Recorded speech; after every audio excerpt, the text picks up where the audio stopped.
Good morning, everyone. So we'll be starting. Sorry for the participants online for the waiting time, but we were waiting for participants to find their way. And thank you for joining today. And congratulations to all the participants that are here in the room to have found us in this building. We are very pleased to have this session today that is sharing experience with our diaspora speakers today on the role and engagement in their respective country of origin. I will share first some practical information. So for the people online, please share your questions in the Q&A session that is online. There will be a specific session for sharing questions around 12 o'clock. And for the participants in the room, when there will be time for questions, you will need to use also the microphone so the people online can also hear you. Let me start first by introducing you DEMAC, the Diaspora Engagement Emergency Action and Coordination Initiative that is hosting this panel. It's a global initiative that is funded by BHA USAID. And in 2023, we are actually also working in partnership with IOM that are present in this room. So we are very pleased to have our colleagues here in the room. DEMAC is an initiative that has for objective to improve the coordination and the collaboration across diaspora organizations and the humanitarian institutions and actors, and to facilitate a higher level of engagement and visibility for diaspora actors in the humanitarian system. We are doing that by enhancing knowledge and visibility for diaspora actors and ensuring exchanges and capacity development of all actors, including institutional actors, as well as strengthening coordination and operational response with diaspora humanitarian actors. DEMAC has worked on diaspora humanitarianism since 2015 and in numerous contexts such as Syria and recently Ukraine, Afghanistan, and Somalia, elaborating on the different modus operandi for the implementation and the coordination of aid in practice. The panel today is composed of representatives from Syrian, Ukrainian, and Afghan diaspora and local organizations. In all three contexts, diaspora and local actors have jointly responded to humanitarian needs quickly and targeted geographies and vulnerable populations that other actors could not reach.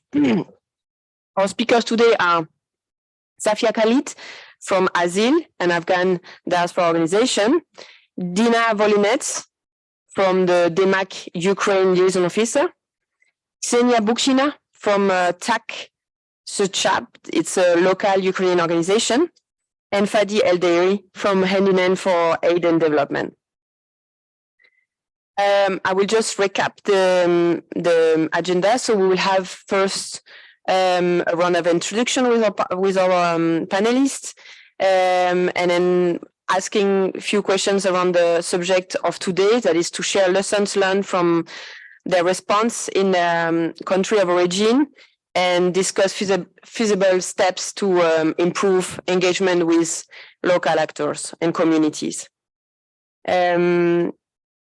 Yes, but first I would like to start with some definitions to be sure that we are all on the same page. So diaspora, the definition is we talk about migrants, refugees, and their descendants who live outside their country of origin and still maintain emotional and material ties to that country. Support efforts towards that country often happen transnationally, with diaspora settled across the globe collaborating to achieve joint outcomes. Diaspora actors work closely with local communities that are defined as a group with social cohesion and common values within a shared geographical location, and a variety of actors who respond quickly to crises. Despite this, diaspora organizations are transnational in their nature and cannot usually be considered as local actors, and that's why It posed some challenges around the discussion we'll have today around localization. And the last definition I want to share is a definition of localization that refers to the process of better engaging local and national actors in all phases of humanitarian action, including greater support for locally led action. So I will start by asking our panelists about their organization and how they are working. So we'll start with Safia Khalid, who is an accomplished advocate for Afghan women's rights and has over 15 years of experience working with the United Nations, various government and private sectors entities to improve livelihoods and promote gender equality. She's currently serving as the director of women's programs at Azil, a prominent technology platform that supports humanitarian development initiatives in underdeveloped countries. Safia is dedicated to providing humanitarian aid to women in Afghanistan. She holds a master's in international humanitarian resource management and PhD in gender equality, which focused on the study of women in management. So Safia, could you briefly present Azil and how it started, including your community-based approach? The microphone. Thank you so much for inviting me to the event, and it's great to see everyone here. Azil started 5 years ago in Afghanistan. We were doing our operation in Afghanistan, and our aim was to have a decentralized model for Afghan artisans to have created their handmade products, and so we have a platform for them to sell their products online or in other countries, for example, USA and Canada, because of lack of internet, and artisans in Afghanistan didn't have access to international market. So we started from that, and in every district of Afghanistan, we have created a group of Atalan. We call them heroes, where the artisan would have contact these members of our team, and we would have create a on the website a campaign kind of thing for them, and then they would have been able to sell their products. But since Taliban took over, everything stopped in Afghanistan. There was no NGOs, there was no humanitarian aid working there. So we have shifted the platform from artisans selling their products to humanitarian aid. We had already a system, a payment system in place, and we had the group of the people in the district. So we have run campaigns like GoFundMe online on our platform, and all diasporas in US and Canada and Europe, they would access and they would pay their money towards it. And our group in Afghanistan, whatever money they were receiving, they will get that and deliver the food packages to the families in Afghanistan. So that's how we have changed. But now recently, since you could take stuff to Afghanistan, so now we are working both ways. We have opened after that an office in Turkey, and also we have got a base in USA and also in Afghanistan, and working both in humanitarian aid and also in e-commerce as well. Thanks. Okay, so your organization shift from business model to emergency response. Can you explain the Atalan network? Who are they? How they are working? How they are selecting? How do they shift from what they were doing to actually emergency response? So Atalan mean heroes. They are it's a Pashto word. So in every province we have, as we said previously, we had the system in place. And they were initially registering vendors. So in every district, there would have been these artists who are making the handcrafts in women's and women who are don't have access to internet. So the Atalan, we have provide them a proper training, and they would, for example, a woman is making clothes at home. So the Atalan, the group member will went and speak to the woman. So she would say, I'm making this. So we would make a shop for them online and take the pictures and have the, because most of these women, they don't have access to internet or anything.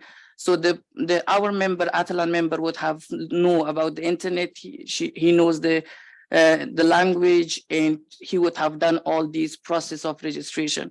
For every registration, we would have paid them £15 per vendor registration.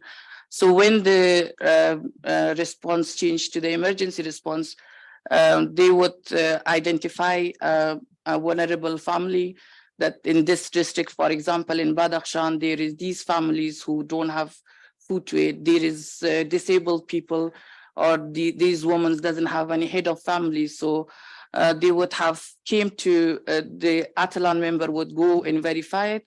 Once we had the funding from the diasporas in US, so we have in that campaign that much funding, we would have contact them. Okay, this person have this much funding, and you can do the delivery. And per delivery, would have paid to that Atalan person £4 for every delivery. So it's all community based.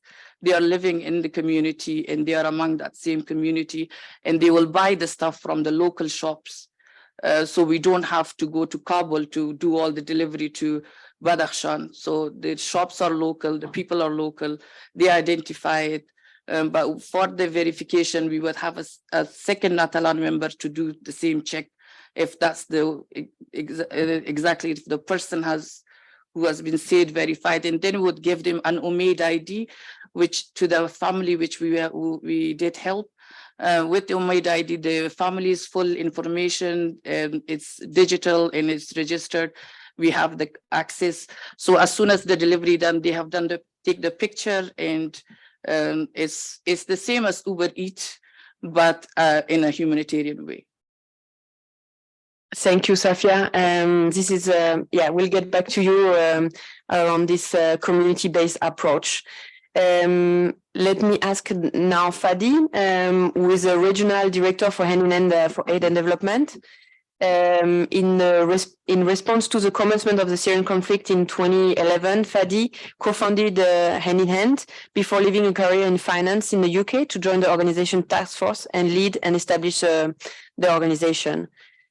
From its origin as a two-man team, Hand in Hand has grown into a highly impactful organization with over 2,300 employees and offices in the UK, Turkey, and Syria. And it is also a founding member of the Syrian NGO Alliance, an umbrella for diaspora and local NGOs, which delivers about 70% of aid to Syria. So Fadi, could you briefly present Hand in Hand and how it started, and what your organization is doing in Syria? Thank you. Thank you, Beatrice, and good to see so many familiar faces here. Our story began when the conflict in Syria started in 2011. And this is when there was an urge and a need for the Syrian diaspora to respond. And this is when we saw the creation of quite few diaspora organizations. So our story comes from, in our case, from the UK, and then we operated in northwest Syria. When you look at Syria, there are four different areas of control. You have the government of Syria, and then you have the areas in the northeast where you have the American forces in. You have areas controlled by the Turkish army, and then areas controlled by other military groups. Now, for Hand in Hand, we focus primarily on health. So 70% of our operations are in health. Hence, we have about 17 health facilities in northwest Syria. And then we complement it in line with our strategy with our services like the water and sanitation. The NFI, we also have maybe food baskets, but the food baskets, again, support the nutrition. I mean, adding value to the programs to complement other programs. We strongly believe in empowering the local community. So we're shifting slowly from the emergency response into the early recovery stage. By creating programs to provide job opportunities for women head of household primarily. With our experience in health, we thought, okay, we need to inject more manpower into the health system. And we created a program where we training women head of household or young females to be nurse assistants. And this program is a 3-year program. So this way we provide job opportunities and training, and we inject more manpower into the medical profession. So this would alleviate the pressure of doctors, whether it's hand-in-hand doctors or whether there are other organizations. So it's like a continuous process. And in terms of coordination, yes, we work closely with other organizations, and we see the complementarity aspect of any partnership with any organization. So this is from our side. This is brief. Thank you. Thank you, Fadi. So could you tell us how is hand-in-hand coordinating with other Syrian diaspora and local organizations? Yeah, in terms of coordination, currently I'm the chairperson for the NGO Forum for Northwest Syria, where there are 92 organizations between INGOs and national NGOs. And we also sit within SNA, Syrian NGO Alliance. It has 22 NGOs of the largest Syrian NGOs. And we almost between us as SNA members, we deliver between 60 and 70% of the aid in Northwest Syria. The coordination is at senior management level. That's in addition to coordination within the UN system. But the coordination amongst NGOs is by reaching out individually to individual NGOs and seeing what they can offer. By me sharing locations with other senior managers or head of agencies and say, look, we have a camp or we have a hospital. What can you offer? Can you provide food, for example, for patients or for doctors? Can you provide water to the facilities, whether it's a school or other thing? So this is how we coordinate activities. Now, when you talk about local, are we classed as local organization or national organization? We see ourselves neither, but we are more towards the national NGO. Why can't we work with local NGOs or local community? I think it's just the issue to do with the registration and the OCA and the capacity building. So various challenges come across, especially when we don't have any registration in the areas outside the control of the government of Syria. So this is one of the challenge. Yeah. Thank you, Fadi. We'll come back to you later as well to continue this discussion. So let me move to Dina. With the social change analyst and strategist with 14 years experience in governance, civil society, community development, and humanitarian response projects in Belarus and Ukraine. She's a former national coordinator of Ukraine NGO Forum. She has been the DEMAC liaison officer in Ukraine since March 2021. And prior to this, she co-led as national consultant the DEMAC case study on diaspora organization response in Ukraine. So, Dina, can you briefly present your role and what you have been doing for DEMAC in Ukraine with diaspora? Thank you, Bea. Well, this is a pilot project of DEMAC that DEMAC didn't have prior to the full-scale invasion. And basically, the role was as agile as the situation was changing.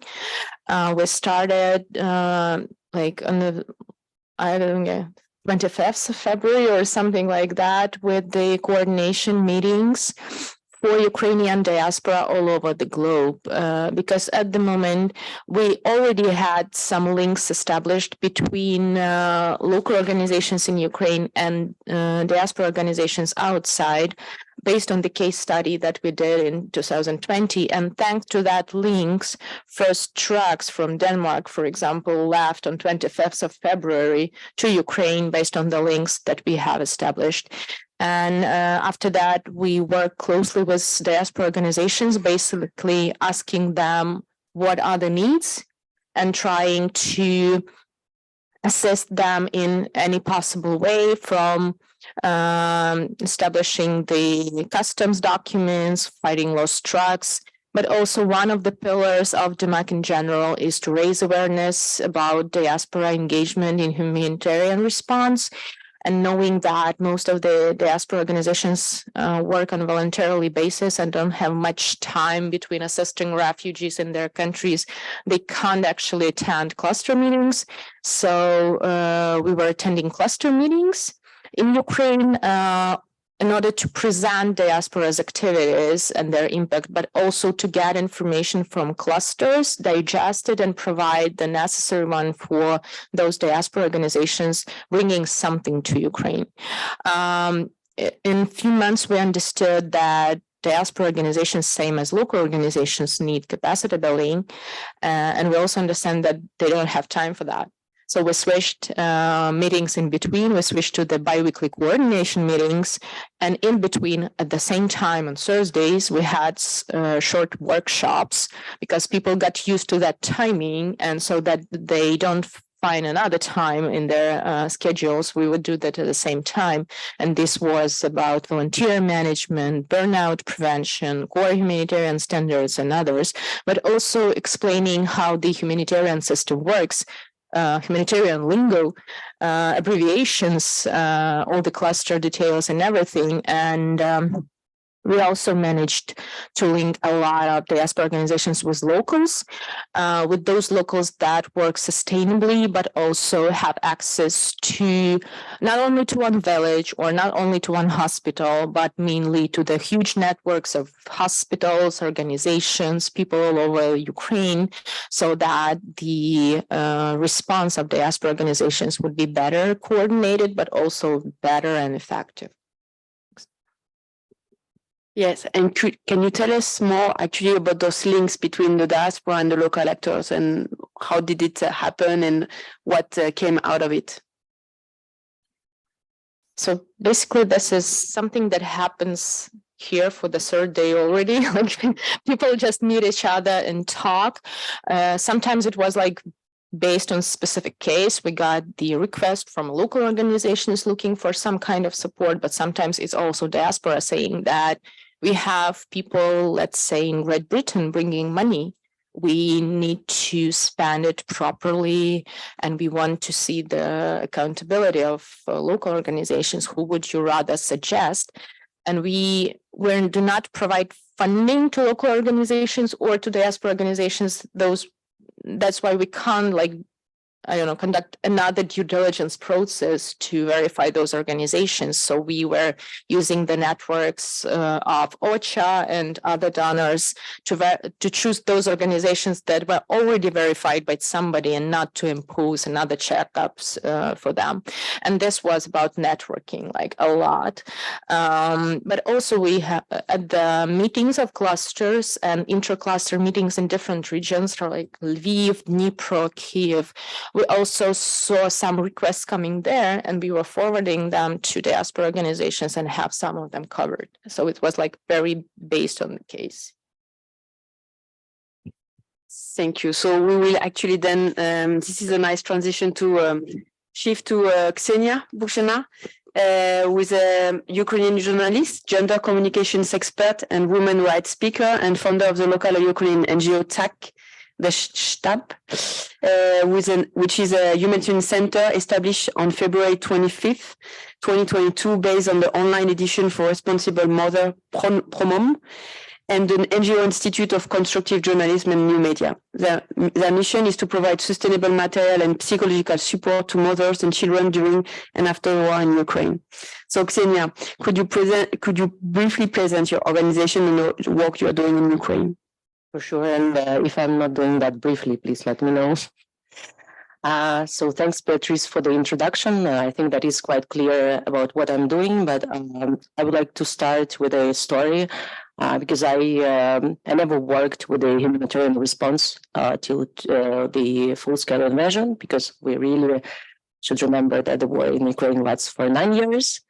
And this is not only about the year, and very many local organizations have huge and very cool expertise in dealing with the crisis. But getting back to my story, the story was I was really working very much with the topic of gender order, with the topic of domestic violence, women's rights, children's rights. And we made research, advocacy campaigns, media products, and we saw the impact of war on women and children already. We knew that we will have at least like 130 years still approaching gender equality in Ukraine. So the situation was already very bad, very bad. And when the war started, I just decided not to leave Ukraine. And so it was just happening in days. Everything was very, very fast. We had a very big office. People left, went abroad. And I thought that if we have this space, and I asked for not paying rent for a few months, and we were allowed to do that. And I just posted on the Facebook and all my social media that I stay here. And I know that very many people will have very many problems.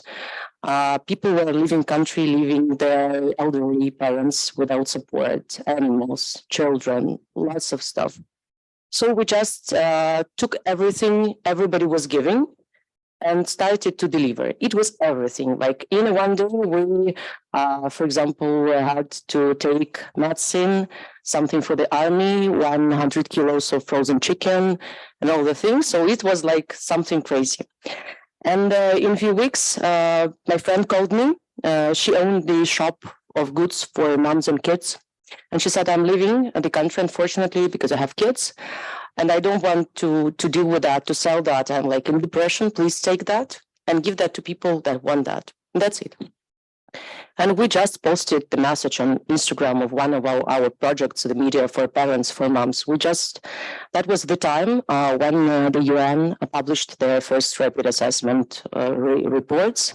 And we saw that after the basic security that women suffer and they don't have it anymore, like you can be raped, you can be killed, anything can happen. The second problem was the access to the very basic things. They didn't have money or didn't have the place to buy it or to take it. Diapers, hygiene, but the most critical was baby food, baby formula, because if kid is like under 1 year, 1 year and a half, and he is not breastfeeded, it can really be a problem. So we had this small amount of goods. And in one day, we had 200 packs. And I didn't mention that. I'm sorry. I just said we have something. We received 5,000 requests in a day.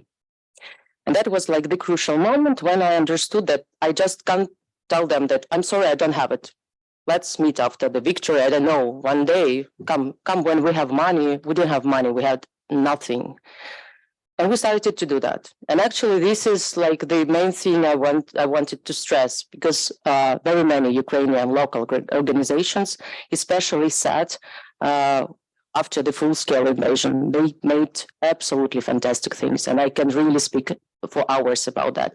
And we were seeing that process from the very beginning, how it starts with 3 people, how people come, how they help to build the system. And then there was one more crucial moment, and this was about coordination and work with the partners.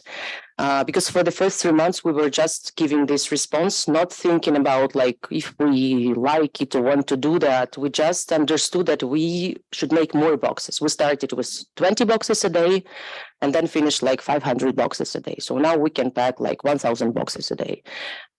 Something like that. But then, and the first money that we were given, they were the rapid response money. So yes, we received some money from international organizations, but they were these are some few thousand pounds, please buy diapers for that. This was really hard for me because I understand that this is the time to hire people, to make proper communications, to invest in some capacity, and we didn't have time. And then there was a meeting with the donor. And he told me that I'm ready to support that. I believe in that. And I like that you have the background, you have the people and all the things. But I need to understand more about these women. I don't need to know, it's not enough to know that they are internally displaced, they have kids. I want to understand what's the problem, real problem, what's up with that. And this was the moment when we decided to turn from the humanitarian center into the social response center. So what we did, we polled all the women, not all the women, but who agreed, who received our help. we made the polling of 2,700 IDPs in Ukraine, and this is for now the biggest polling in Ukraine. And this is also the moment we should stress that there is the great problem with statistics in Ukraine now, with research now. So the partners and donors and the local organizations are eager to do that, because very many organizations now set up their analytical centers to study well and to develop the decisions for their recipients. So I think that they really have the very good approach. And what I see that the best people really come to the civil sector now, because they feel the moment and they feel that they can bring really very much. But they, of course, should be paid well, because they have families and they have some way of level of living. And it's very important, because in Ukraine, we are discussing all the time the narrative that people who work in humanitarian sphere, in volunteer sphere, these are people who ask for money all the time, they're so poor and so on and so forth. That's not right. I see the great specialists who leave their careers in the business and go for the civil sector. And I think that this really should be very much appreciated. So we started this polling, and we now work with this data, and we now develop the projects, and we now understand very well what's happening with these women, because we go there to we poll them not only online, we go there, the place they live, because we need to see what's happening there. And of course, it's very, very bad. So people lost their houses, and mostly these women who don't have enough money, education, they have small children, they live with their families, relatives somewhere on the western Ukraine, so they can't work, they can't earn money, because they stay there and just for food, for living conditions, for their kids not to be outside. And yes, I think that also the problem is that the social issues are always postponed, and I'm sorry, but we have very urgent problems here and now. And for me, the actors that can really help to tackle this crisis are the civil sector organizations. And I think that this Ukrainian case, on how for more than a year, the civil organizations work and doing their best, the things nobody even expected of them. This is really cool, and this should be supported, because this brings change. I was not brief, sorry. Yeah, thank you, Ksenia. But then let's get to the point where actually you also then were linked to Diaspora, and you receive your first support. Could you explain as well that how did this happen, and what did this enable you as well in terms of support? Yeah, this is a very interesting case, and I would like to speak about that. Dina, she's the best network in the world. She introduced me to the Association of the Ukrainian Women in Great Britain, and they made us a donation of 1,900 pounds. And we agreed on purchase that we will purchase all the goods, because our box costs $46. So we will purchase for this money. But I was really very, very willing to start this research project, and we just found half of these goods for free and invested half of the money in online polling. So in developing all the instruments, hiring one person, and that really worked. And that is cool, because capacity building, sustainability of the organizations is the vast part of the development of the organization, and it should be really supported. So we had the chance to start this big project, and in few weeks, the donor that came with the questions, he said, yes, we go ahead. And this project really, really went well and smooth. And I think that this being not strict, not having very much procedures, not having very much time, not having very difficult reporting, because I really know NGOs in Ukraine, and they say, we're so much afraid. We don't want that. We will better take 10,000 now, but not then report for bigger money, because we don't know. We are afraid to do that. This is such a pity. But we were happy to start that, and this was cool. Thank you, Ksenia. So this funding you got from the Diaspora was enable you to swift and decide your response and use the money. So you had the flexibility and agility, right, in receiving that support from the Diaspora. Okay, so let me go back to Safia. Sorry, I'm lost in my.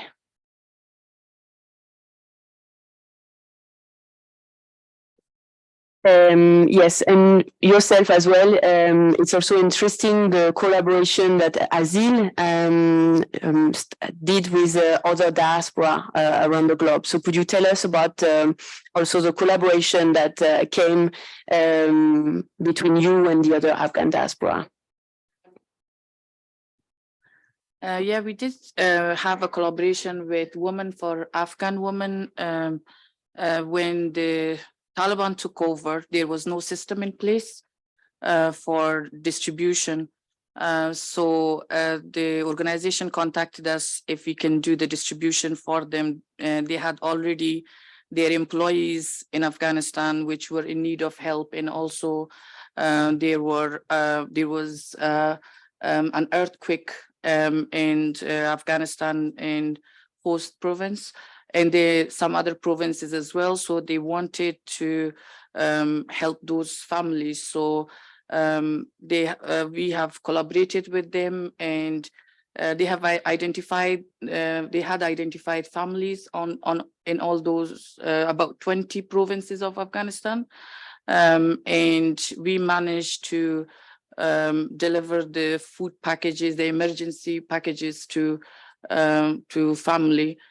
So with the collaboration of that organization and individuals, we managed to help about 500,000 Afghans in the past 2 years, which was a great achievement since we have started. So besides that, we have organization in Afghanistan who come to our platform. They do raise funds through our platform, and then we do the assistance to the families. And Afghan activists in all over the world, they launch a campaign, and they go through their media and do the fundraising. And then, like I said, they can choose the families that they want to help, or they can tell us to help them as well. So we do every avenue: local organization, diaspora organization, and activists, individuals, everyone who want to help in any way. We engage with them, and we help the families. Thank you. So what would be then, what are the main challenges? Actually, you are talking about being in touch with a local organization. What is today the main challenges in Afghanistan for local NGOs, and what is your approach with a community-based network that enable you actually to still deliver? Some of the NGOs actually stopped working initially. So they want, due to security reason, I think one of the benefit of having a community-based network is that even the Taliban came up, they never stop us from operation, where international NGOs, they couldn't operate there. So that really helped us being a community-based, because they think this is the local people, and even they think us as like part of their own community. So that was really actually helpful. There was no issue. If UN goes and operate, there is a risk of there is a danger. They couldn't operate in that time. So that actually was the base, and it was quite helpful in that way, being a community based here. And the people you are reaching out, you can actually also you're in touch with women from the communities. So our Atalan who are there, they have the list of the disabled people in the area, because they are from there and they know which families are disabled. And we issue them an ID, a digital ID, which you can see it, and it's already verified. So so that's quite helpful. Some of the diaspora, they don't know in this province, for example, in Badakhshan, how many people are disabled who are actually in need of help. So the activists would go on and do the GoFundMe kind of campaign online, and then would say us, can you help these families who are already identified by us, and we would just go and help them. Or if an individual, if I know that this family is quite vulnerable, I know them myself, I will give the fund and say, can you deliver it to that family? So they could do it that way as well. Thank you, Safia. Let me move now to Fadi. So you were mentioning that hand in hand, the organization you build is actually delivering, implementing directly. So could you explain actually what are the challenges of the collaboration on the ground, and how you can work, in Syria? Well, in terms of challenges, we do have operational challenges, but the huge challenge is around the funding mainly. Now, when we talk about, if we talk about the localization agenda and local partners, to choose your local partner, these are community-led organizations. I mean, you can't even, it's more like community initiatives, I would say. They would just take initiative. They're not registered. You can't do due diligence on them. And this is our huge challenge. So this is why we can't pick any local initiative and just support them. But what we do is we use the local community, and as part of our accountability, we use the local staff to implement. In terms of like the leadership, they even come and, for example, they are part of the senior management. It's all Syrian staff who are themselves, I'm not going to say diaspora, but they are refugees now in neighboring country. So they are taking the lead of the organization. When it comes to coordination again, we quite fortunate because we do fundraising in the UK and in Europe. And this is where we are using this funding for immediate response. We do have partnership with INGOs, but it's often this funding is slower than our private funding. We often also criticize ourselves because now we are institutionalizing our response. So we're getting delayed as well, similar to the INGOs and similar to any donor funding. We still have that process where we need to have a tender, or we need to have 3 quotations. And it's quite often they would come to me for a waiver so we can respond immediately. So it has an advantages and disadvantages being a bigger organization. But at the same time, you need to protect yourself, because at the time of emergencies, this is where aid diversion would come into place. And this is where you need to show, no, we need to demonstrate that, yes, we do have the process in place and it's being policed during these difficult times. With the coordination, we appreciate that we can't deliver or do everything on our own. So we just focus on our areas of strength. We just focus on it. With the earthquake in Turkey and Northwest Syria, we were progressing really well in Northwest in terms of the early recovery, and then only to be knocked back, and then we just moved back to the emergency response. This is not helpful at all for us. When we having to divert funding, the donor would say, yeah, okay, we can move to emergency, but it's the regular programming which is being affected as a result of the emergency or the crisis or the earthquake. But yes, I mean, coordination, there is a lot of coordination in my view. Yes, it's often you would see the organization, they see the competition amongst each other, but the majority of the Syrian NGOs are quite mature in my view. When we talk about in 2012, 2013, we had almost 5,000 organizations operating in Syria. Now we are down to 120. If you include the civil society, then you're talking about 170 organizations. Most of the I think only about 70 are registered in Turkey, in neighboring country. So it's not many. So the number of organizations are filtering down. Thank you, Fadi. time is running, so I'm moving back to Dina.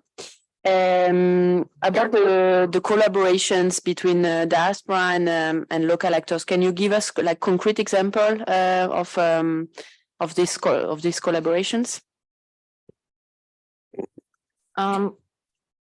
We actually play a role more of a facilitator than coordinator, meaning we're not linking everyone on ourselves. We just let people meet and then they do whatever. So we would like to know about everything they do together, but we not necessarily know, because our job is just to link them and then they decide how they work later.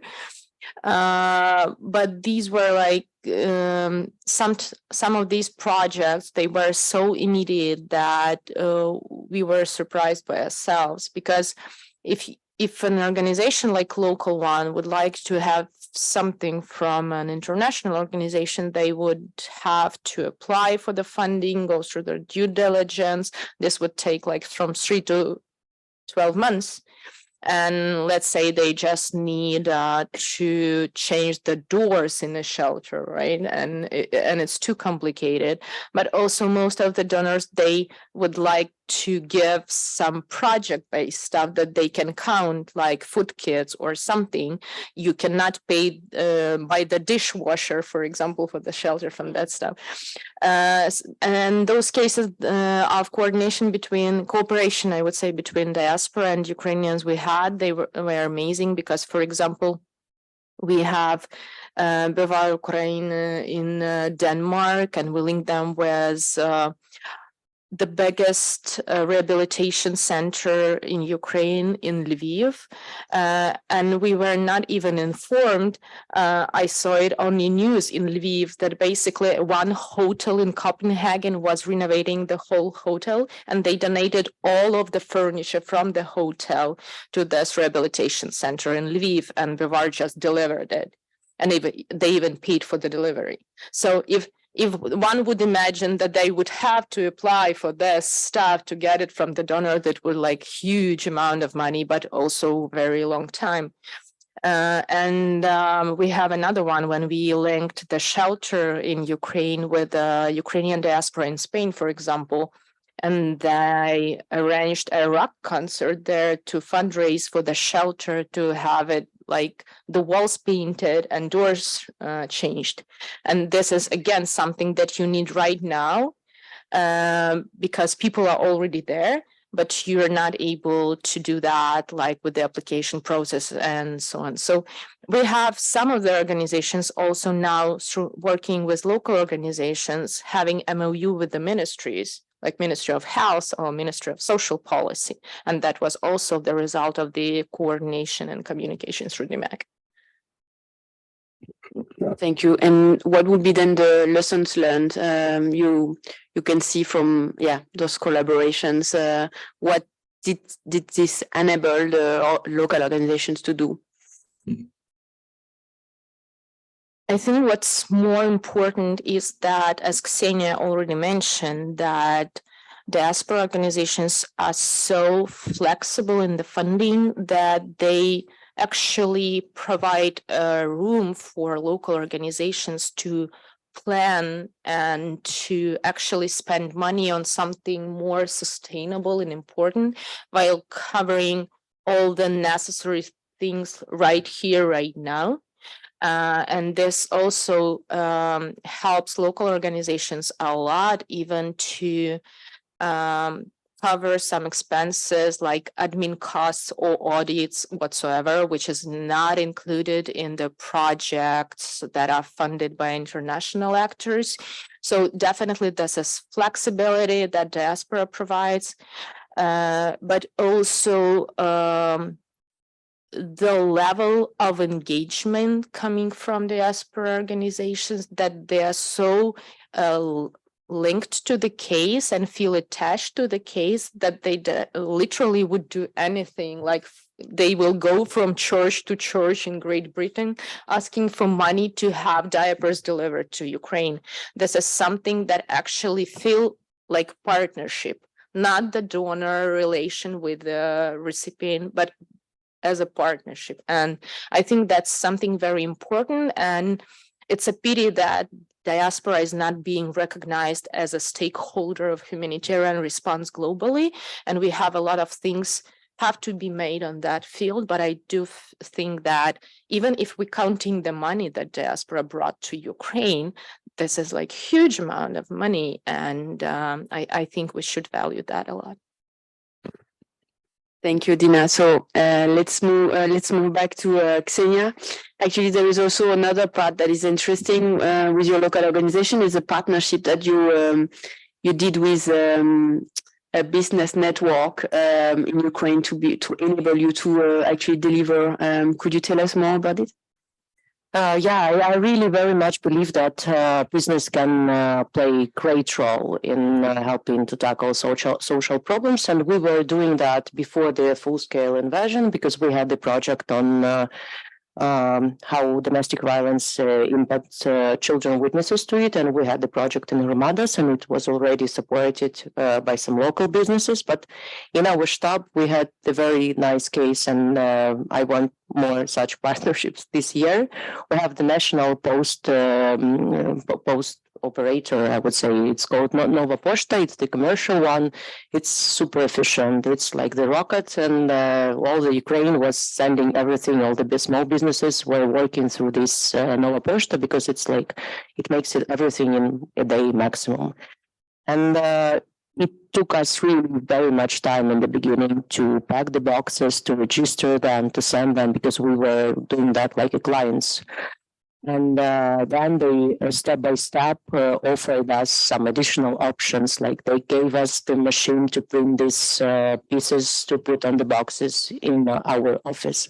Then they offered us to take the boxes from our office just to deliver by themselves, and they offered to pay for that. So this is for them. This is not the big point to discuss, but for us, this is a huge help, which really makes us more efficient. We don't spend money, we don't spend time, and we don't spend time of our people for that because.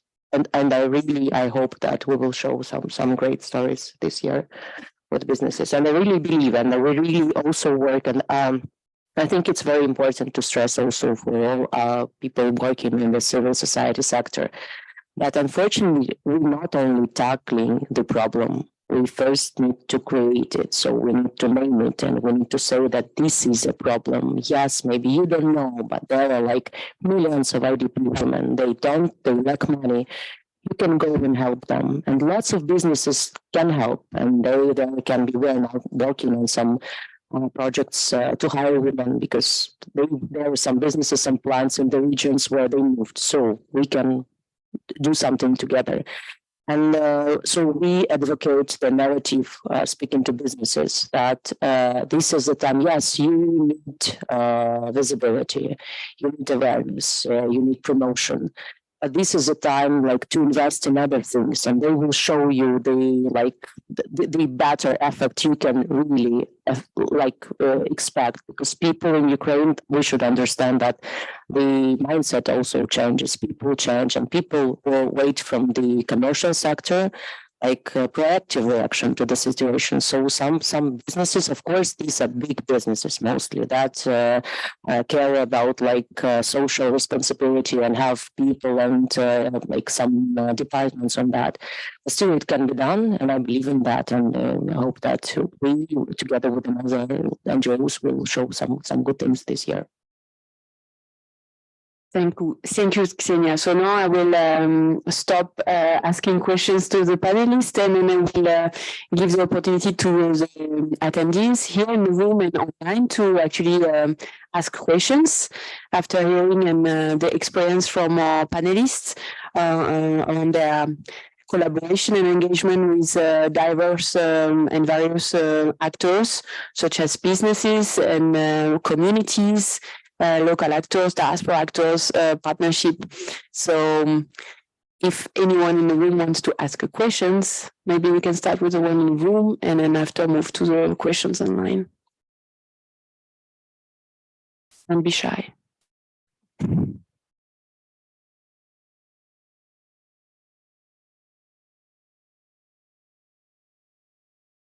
This one. Hi, I am Fermin Bakker from the Haiti Renewal Alliance. I have questions for Mr. Deira. You're talking about there were about 5,000 organizations operating in Syria. Then you then went down to about 115, 130. And also you're talking about registration. Is there a link between the organization that were registered and the organization that left? Is it because they left because they were not registered, or there's some type of linkage between the two of them? Also, when you're talking about registration, is it legal registration or as an NGO registration as well? If you can answer this. Thank you. Thank you. No, I mean, they left because of the lack of capacity and then lack of investment in their capacity and lack of funding as well to keep them operational. It's again with the registration, we cannot be registered inside Syria. Yeah, because I mean, to be registered inside Syria, this means it's with the government of Syria, and we don't have the luxury. So we have to be registered in neighboring countries. By registering in neighbor country, you have to submit your paperwork and you have to submit your audit and account. So not everyone was up to the high standard and to survive audit maybe, but primarily they closed because of the lack of funding. Now, this is one of the issues we keep talking about is the multi-year funding. And then when you have funding for the organizational capacity as well, they often, all donors would say, okay, we're going to chip in money and it just has to be direct funding. It's interesting when Xenia said they would have funding to buy, certain items, but what about the admin staff who would sustain the organization? I recall when the first 2 years of the organization, when we started hand in hand, we used to spend everything, literally. I mean, the bank account would be zero. And then the Charity Commission said, okay, so how much money you would have set aside for emergencies, to keep the organization going in the future. And we said, oh, we don't need to. It's ongoing. And since that date, we ensure we have enough money to keep the whole organization going for 6 months, the whole operation. They don't have that luxury. When you talk about, I said earlier, between my job title, I use the country director or regional director. When it comes to country directors, donors are happy to support and cover my salary. But when you say regional director, they don't cover it. They say, oh, we don't. That's too luxury in their view. So this is where the challenge is. When we talk about a finance manager, they say, oh, we can fund a finance officer, but not a manager. So these sort of things, this is the local organization they want. When you talk about the office, again, they don't cover the office expenses. Various things, it's many contributing factors. I hope I managed to capture your question. Thank you.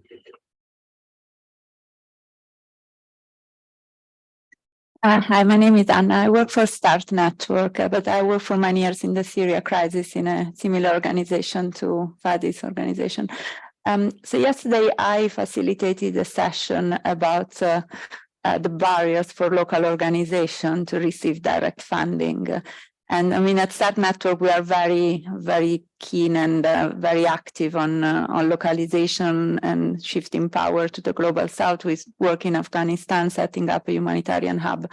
And one thing that really came up very strongly is that the amount of money going directly to a local organization is still minimal. We are talking about 3%, less than 3% of the total ODA funding.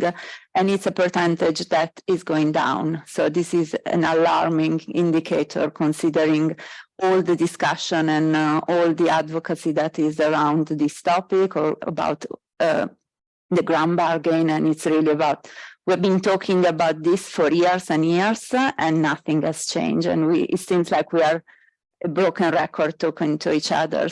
I think one of the main issues that came up yesterday was around indirect cost, the fact that local organizations still cannot afford to develop their own activity outside of running a project because they don't have the funds to really become sustainable. And at the end, we all know that when there is a crisis, when there is an emergency, the first responders are the local and national organization in the country that get together with really no resources and they respond. And then what happens is that big money comes in and they are blocked by NGOs, by big organizations, by UN agencies, and very little filters to those that were there at the beginning of the crisis and still have access to the people, to the population. And then happens that situation becomes very dangerous. So everybody leaves, everybody are evacuated, apart from the local organization that stay there until the last person is evacuated. So I think it's not really a question because we probably all know the answer, but it's a comment to say, I mean, there is a big fundamental shift that needs to happen in the humanitarian financing system. And I believe that like international and Northern Hemisphere organization has to recognize that it's really the time for them to step back and to be in the enabling function rather than on the front line. Because if we keep talking about localization but do not work ourselves out of our job, this is not going to happen.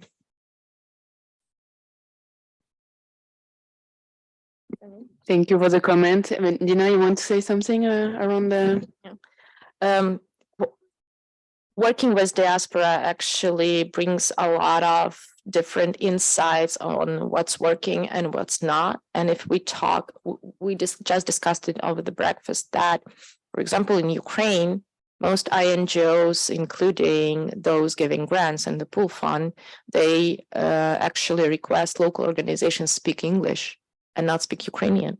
And they don't learn Ukrainian and they do not provide translators. They actually want you to bring your own translator. And what CHS says to us, that if you help people, you have to speak the language of these people so they would understand you.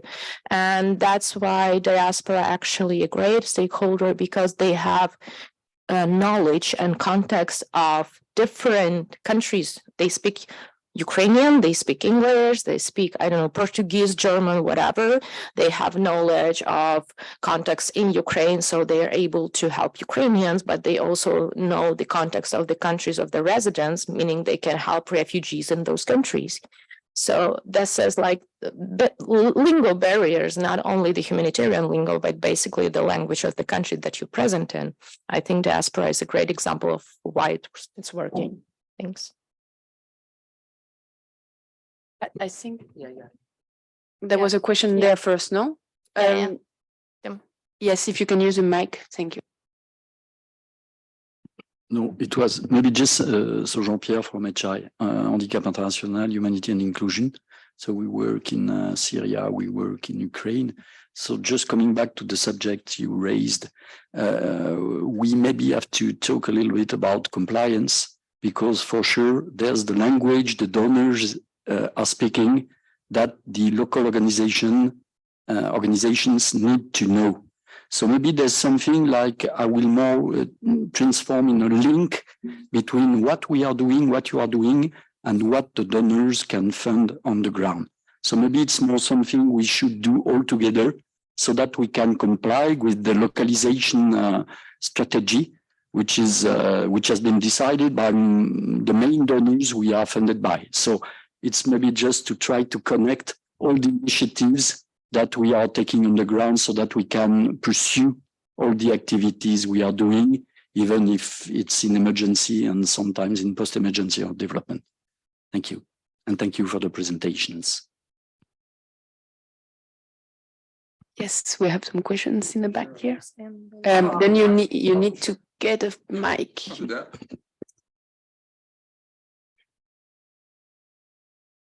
Good afternoon. My name is Mark from the HRA1 Diaspora. And my question is for anyone in the panel. Very quick comment.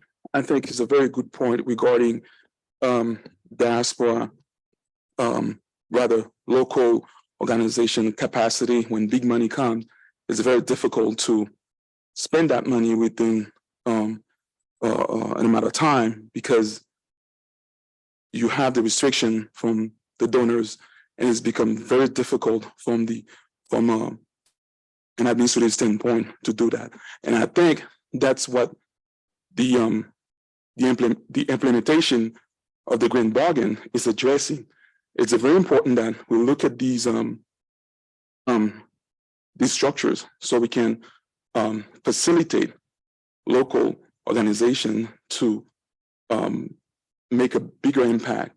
Because if they have to operate under those restrictions, it's going to be very, very difficult to achieve localizations. So I just wanted to make that comment very quickly. But my question is the following: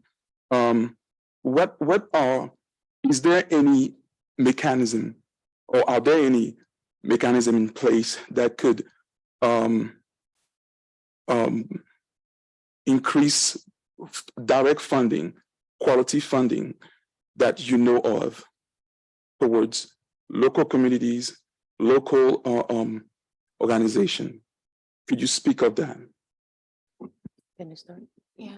I would be very short. I think that the point that NGOs in Ukraine also lack very much is a proper communication, and it's also the point to discuss, because it really it needs money to communicate well on different platforms, different channels, to have connections with journalists, to understand how to do that, what narratives to share, and so on. This is the work. And I think that unfortunately, mostly local NGOs are still invisible, even in Ukraine, and of course, like internationally. So now we are working on some projects, different projects, for example, making the base of the NGOs that donors can trust. We know that these are really very well working organizations, because of course there are like different organizations now, and we really also can tell that like different people have different motives, and of course donors should understand that this can be trusted.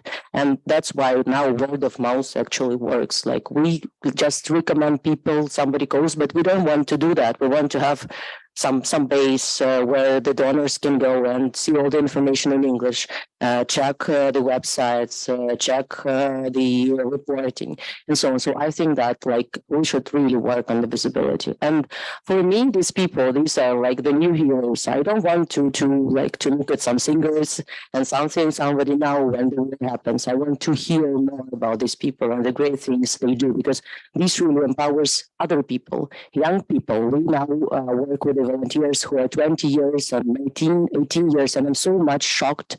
They come Saturday not to go for a walk and for a beer with friends. They pack our boxes. So I think that this really empowers people and shows that you are the church, you are the organization. It starts with you. So I think that communication is a key. So I will work also on that. Thanks. If I may maybe come back to the capacity of the NGOs. I mean, it's often, or the compliance, it's often we have the same proposal that's written by the national NGO, sent to the INGO, and there would be minimum addition to it or amendment to it. And then the implementing agency would get only proportion of the funds. I mean, the INGO would keep the admin on the overhead, the PCA, for example, that's often not being passed on to the national NGOs. Now, when we talk about the national NGOs, we're not angels after all. And I think this is where we need to form consortium amongst each other, ourselves. Yeah, we need to have active steps. We need to have the policies well drafted and we able to audit them, maybe the donors. And again, when we look at we should be able to measure the impacts. I mean, we should not be asking for funds willy-nilly. I mean, just like, okay, we need funding. I mean, now everyone is talking about the accountability mechanism. And to me, that's quite important. When also we talk about it's often we have to tailor our program in line with donor funding mechanism or requirements. Yeah, it's not the other way around.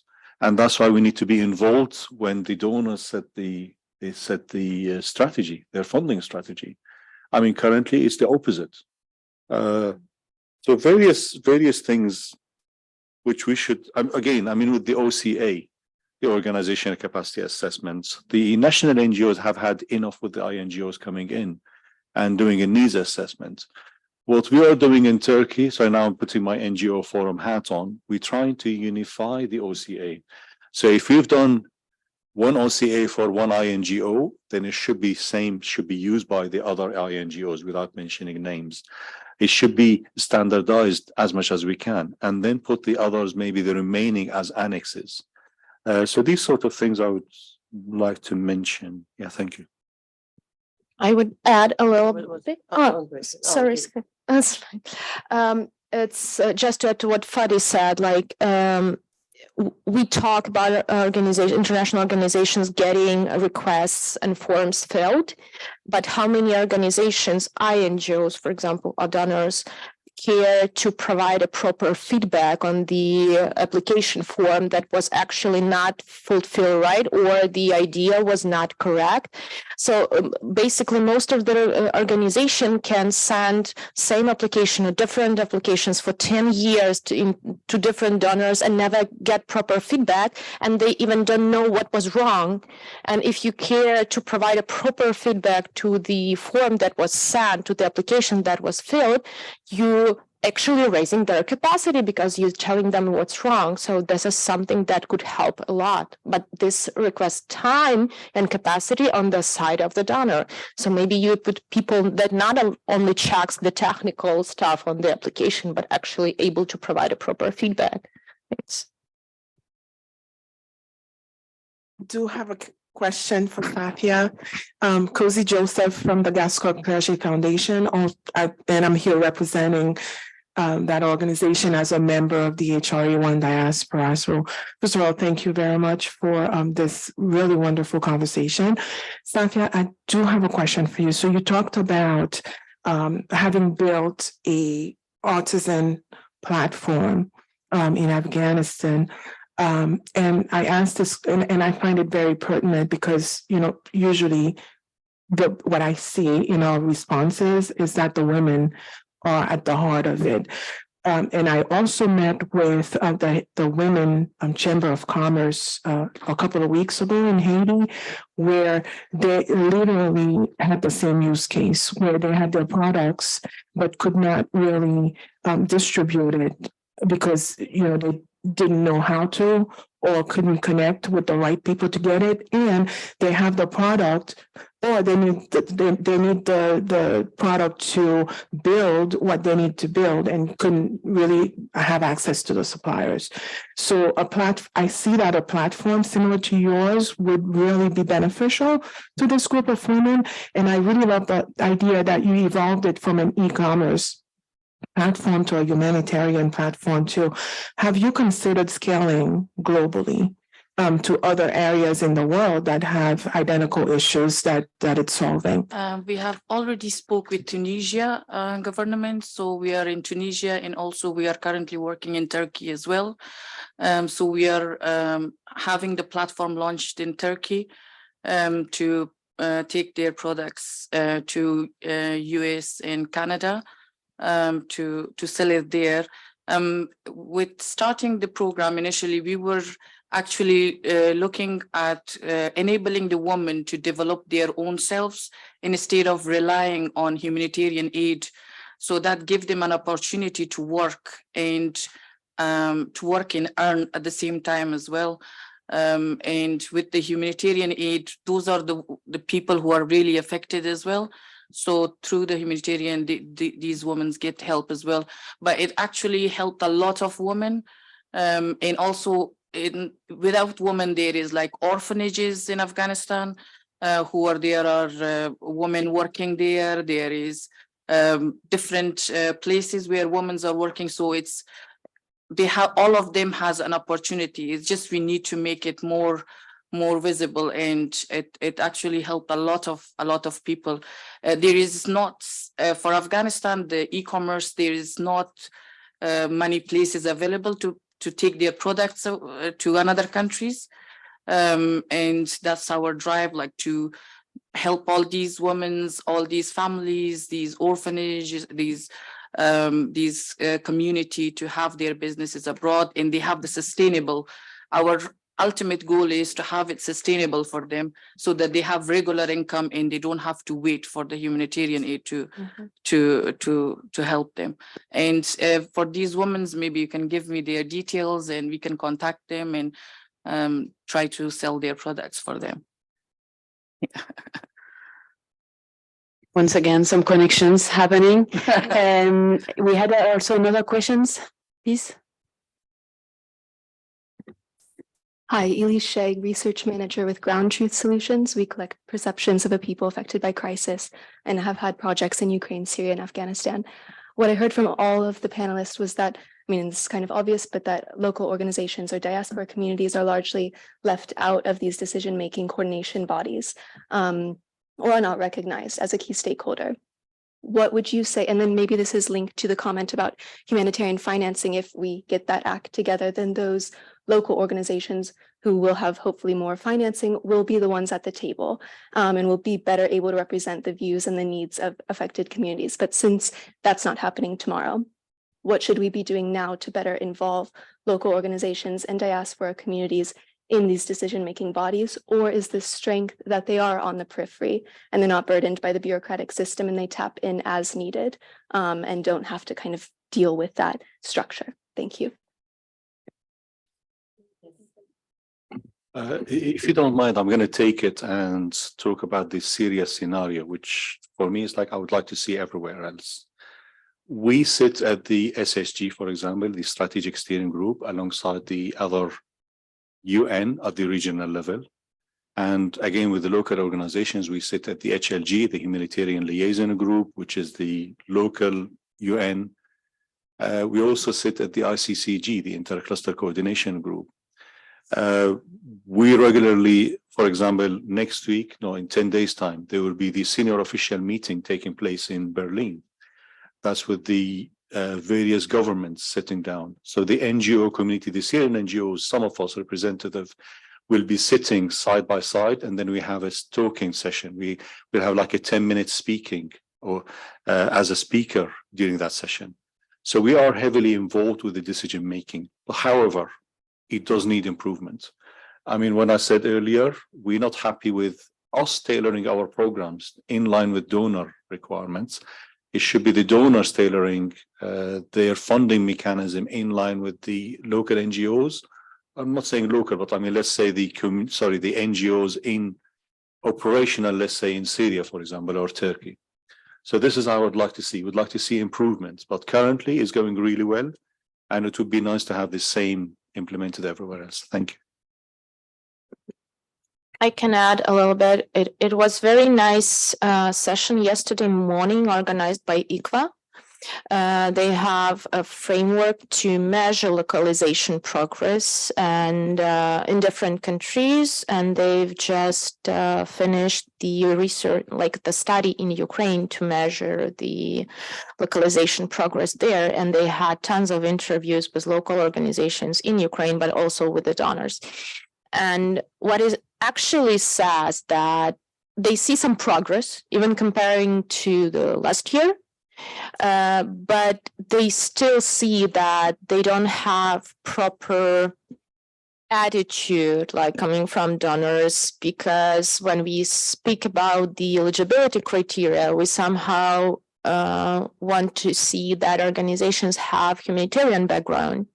But as Ksenia mentioned, many of the organizations that now are doing great things, they are strong, very strong civil society leaders, civil society organizations that were engaged in development, human rights, gender equality whatsoever. They have strong organizational capacity.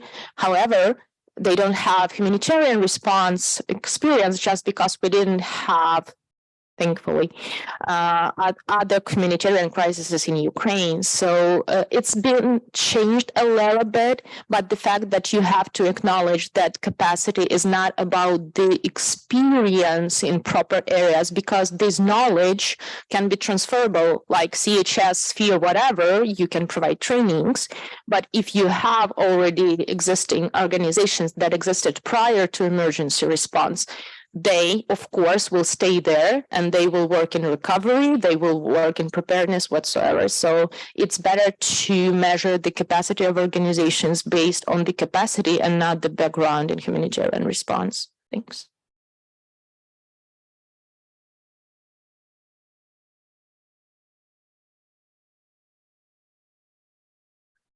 I think local organizations should be given a bit more opportunities. They must be helped by the international organization. We are trying to contact UN in Afghanistan to support us more, because we have access to all these information, the community-based, we have all the network in place where they won't be able to have access at the moment to them in some of the areas. So they have initially suspended their operation. And with women like currently in Afghanistan, I think they are the most, they are not entitled to anything at all, like their basic rights, they don't have any entitlement. So with all these women there, I think we need a bit more support with bigger organizations so that we do have access to them and we do have more support to them. I think that would be, we need to have more support.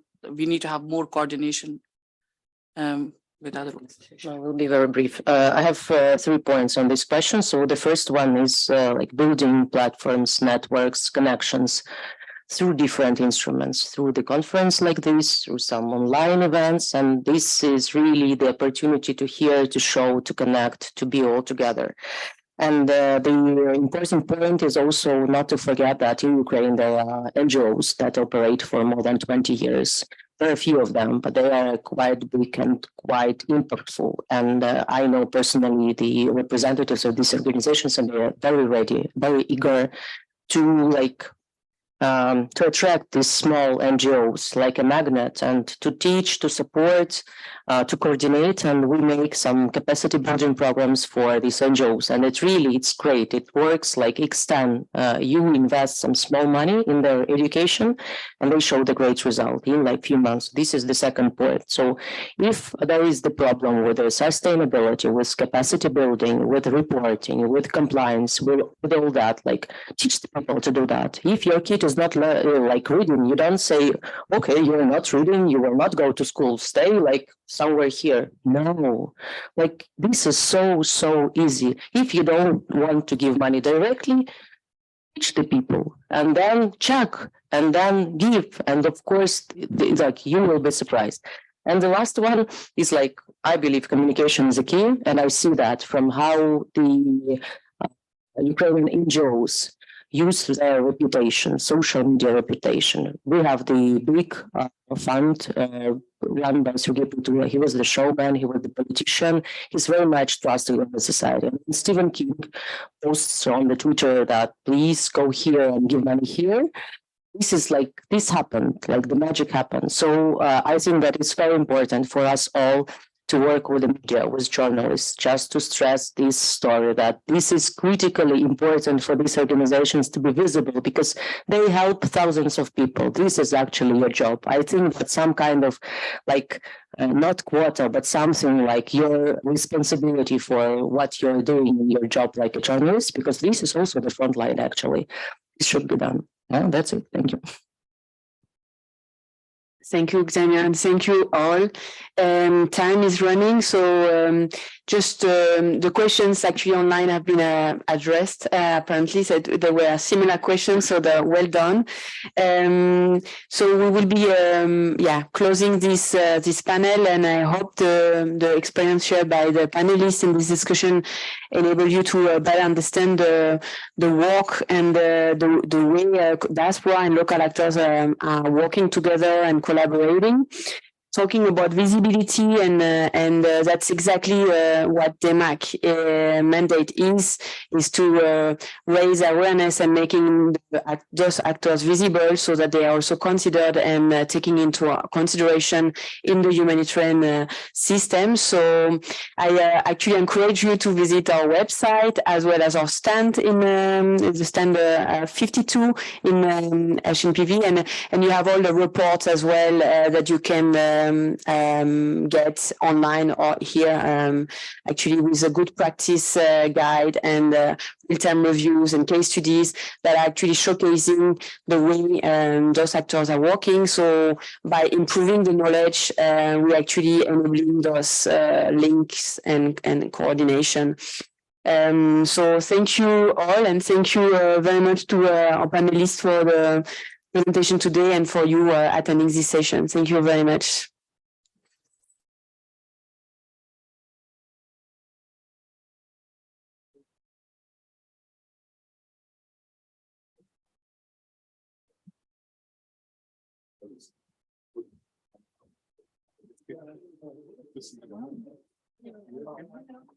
I know.